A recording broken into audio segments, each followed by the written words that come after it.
One of the things we have to understand, for at least for American businesses, is that we have to maintain a healthy environment. Really, in many ways, the role of government is to create an environment for businesses, for those who have ideas, for those who want to risk capital, to have an environment to grow. And that's very American. And in many ways, we want to expand that kind of opportunity in overseas markets. As we try to move forward in relationships with other governments, and it could be as easy as discussing NAFTA, research will suggest that without NAFTA, that Mexico would never have been the exports that they have at this point, or the federal or the foreign direct investment would not be at the levels that it is today. One of the approaches that we have, at least in the federal government, is to create bilateral, multilateral free trade agreements, because it's not to suggest that the free trade agreement is the answer. It's not an answer to prosperity, but I think there would be less opportunity or be a lot less effusive if we didn't have some kind of framework to build on. So in many ways, I think these free trade agreements has allowed Mexico to build an infrastructure to raise itself to a level of development that would be in better standing to its counterparts like the United States and Canada. Mexico, with the NAFTA, we were able to increase our stability in macroeconomics.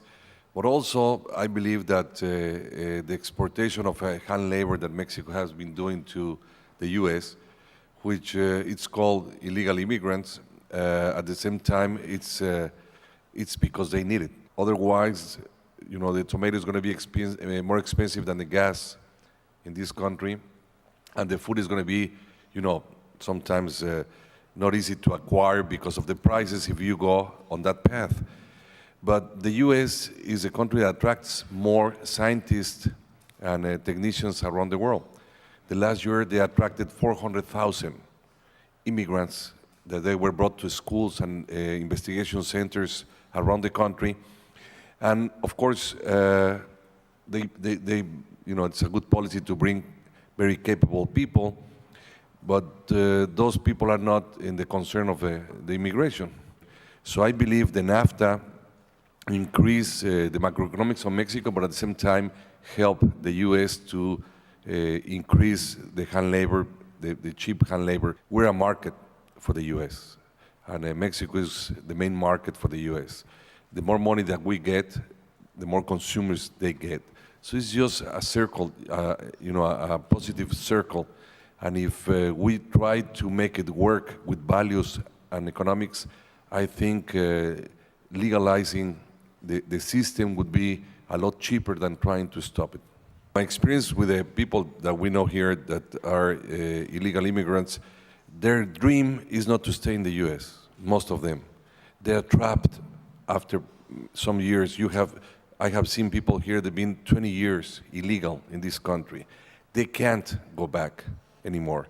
It's like a jail, you know, they want to go back, but the dream to come to the U.S., it was to make a lot of money, to go back to their countries.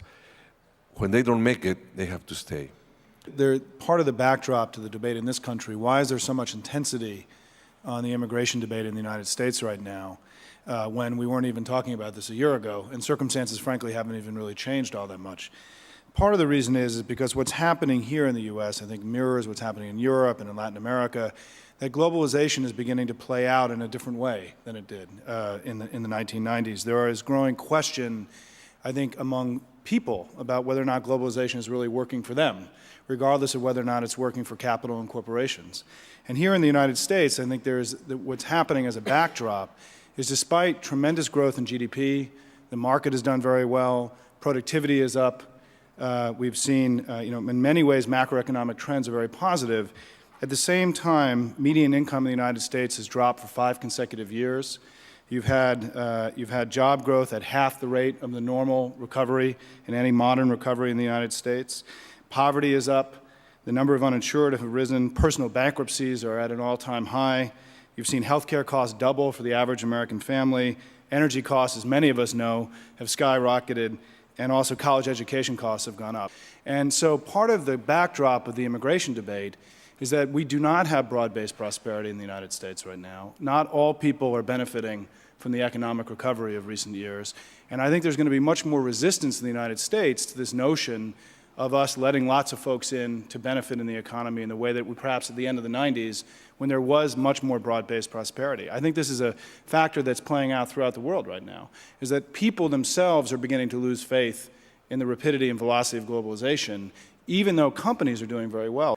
The mere fact that 40 to 50 Brazilians are being deported every month from Boston, this has a tremendous political repercussion. How many? 40, 50 Brazilians are being deported every month from the region of Boston, where you have the largest concentration of Brazilians. It is estimated that 750 to 1 million Brazilians live in the United States, and a total of 3 million living outside of Brazil. About 280,000 Brazilians live in Japan as decacegues. For the relationship with the United States, the fact of Brazilians being deported to Brazil is, I would say, increases what we call anti-Americanism all over Brazil. Brazil traditionally was a very pro-United States, and recently, I will not only concentrate on this factor, but this is helping to develop anti-Americanism in Brazil. As you know, you are probably familiar, Brazil is a very important producer of soap operas, novellas. Novellas are very relevant in Brazil. And one of the most highest degree of audience of novellas last year was one called America. And it dealt basically with the problem for immigrants coming to the United States, the way they lived, the problems they faced, so on and so forth. Most of the illegal Brazilians, they came to the United States through Mexico. And last year, by the pressure of the United States, Mexico started to ask again Brazilians to get visa to come into Mexico. About job creation on free trade is an interesting puzzle, because the discussions in Brazil are very much centered that FTA, or ALCA as you call it, is going to eliminate jobs in Brazil. And then you come to the United States, they are against, most of them are against ALCA because it's going to eliminate jobs in the United States. And this equation doesn't close to me. If it's going to lose jobs in the United States, theoretically, it should gain jobs in Brazil, and vice versa. And then I don't know what is happening, but the matter of the fact is that the groups that are interested, because they are going to lose their position in their markets, are the ones that make the opposition in terms of FTA to go ahead. And my dearest friends, most of them is done by multinationals that are located in our countries.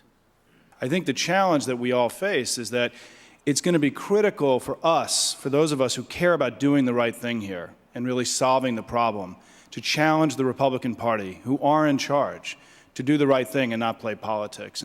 I think there's no reason why immigration reform in this country shouldn't be a real sort of win-win-win-win-win situation, because both of the economic effects, the effects on values, rule of law, all of these things.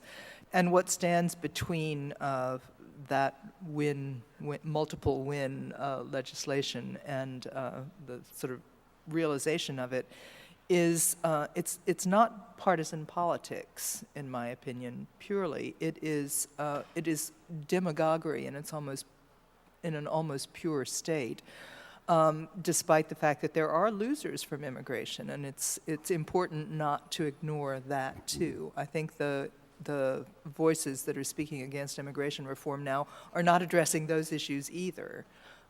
So we need to address the real dislocations that large-scale immigration causes, as well as try to bring about this the sort of multiple benefits that real reform can bring. You know, for the real near future is a discussion how to be able to cover all the needs of the people involved in this problem. I do believe that even, you know, if they don't offer citizenship, they could resolve the problem without causing so much discussion.